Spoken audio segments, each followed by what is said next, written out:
কেমন আছেন আপনারা সবাই? আশা করি ভালো আছেন। নতুন একটি ভিডিওতে আপনাদেরকে স্বাগতম জানাচ্ছি। আজকে আমরা রিভিউ করতে যাচ্ছি মাইক্রোসফট টিমস।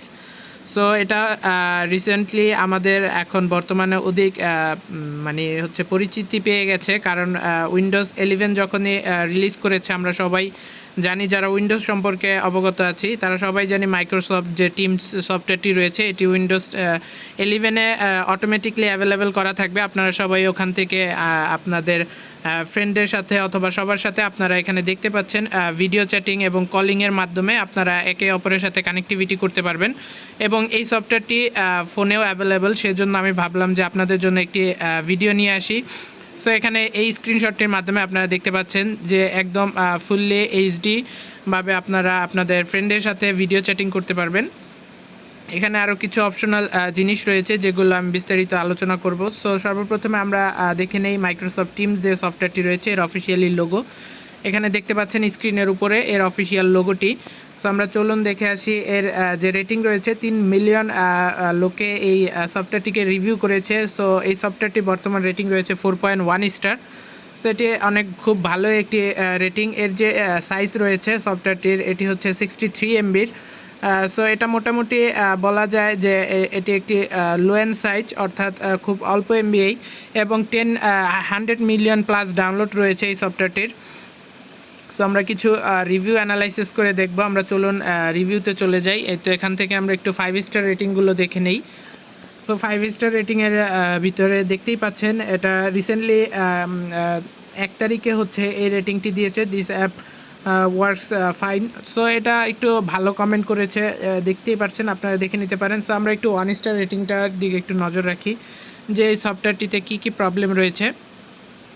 সো স্কাইপির সাথে এটাকে তুলনা করা হয়েছে। এখানে দেখতে পাচ্ছেন, আমি এখানে মার্ক করতে পারছি না, আপনারা একটু এই কমেন্টসটি পড়ে নিতে পারেন।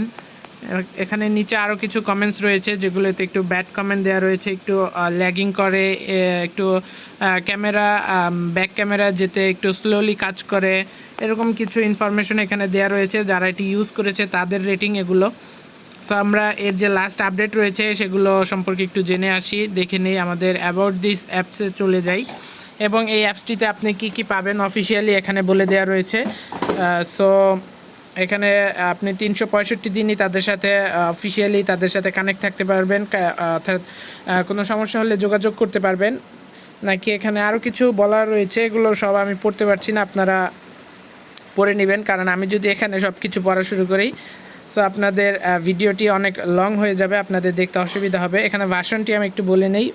ভার্সন এখানে দেওয়া রয়েছে 1416 অথবা স্ল্যাশ করা রয়েছে এখানে 1.0.0.200 এরকম একটি ভার্সন দেওয়া রয়েছে। আর আপডেট করা হয়েছে 25শে জুনে লাস্ট আপডেট করা রয়েছে, এরপরে আর এই অ্যাপসটির আপডেট করা হয়নি এবং এই অ্যাপসটি মাইক্রোসফট থেকেই রিলিজ করা হয়েছে, দেখতেই পাচ্ছেন।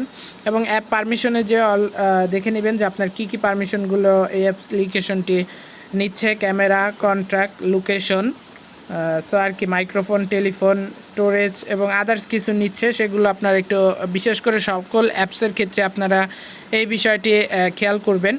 সো আমরা একটু স্ক্রিনশটগুলো দেখে ভিডিওটি শেষ করব। সো এখন পর্যন্ত যারা ভিডিওটি লাইক করেননি অবশ্যই লাইক করুন এবং কমেন্ট করুন ভিডিওটি কেমন লেগেছে। দেখতে পাচ্ছেন খুব স্মুথলিভাবে আমরা যেভাবে অন্যান্য আদার্স প্ল্যাটফর্মগুলোতে চ্যাটিং করে থাকি, সো সেমলি মাইক্রোসফটে এই ফিচার্সটি দিয়েছে। এখানে আপনারা অনেক কিছু পাবেন, ক্যালেন্ডার সহ, এখানে ওয়ান ড্রাইভের কিছু ফোল্ডার, এখানে ফাইল রয়েছে, সেগুলো আপনারা পাবেন। সো এই তো ছিল ভিডিওটি কেমন লেগেছে অবশ্যই ভালো লাগলে লাইক করুন, কমেন্ট করুন এবং আপনার বন্ধুদের সাথে শেয়ার করুন। দেখা হচ্ছে পরবর্তী ভিডিওতে, ততক্ষণ পর্যন্ত ভালো থাকবেন, বাই বাই।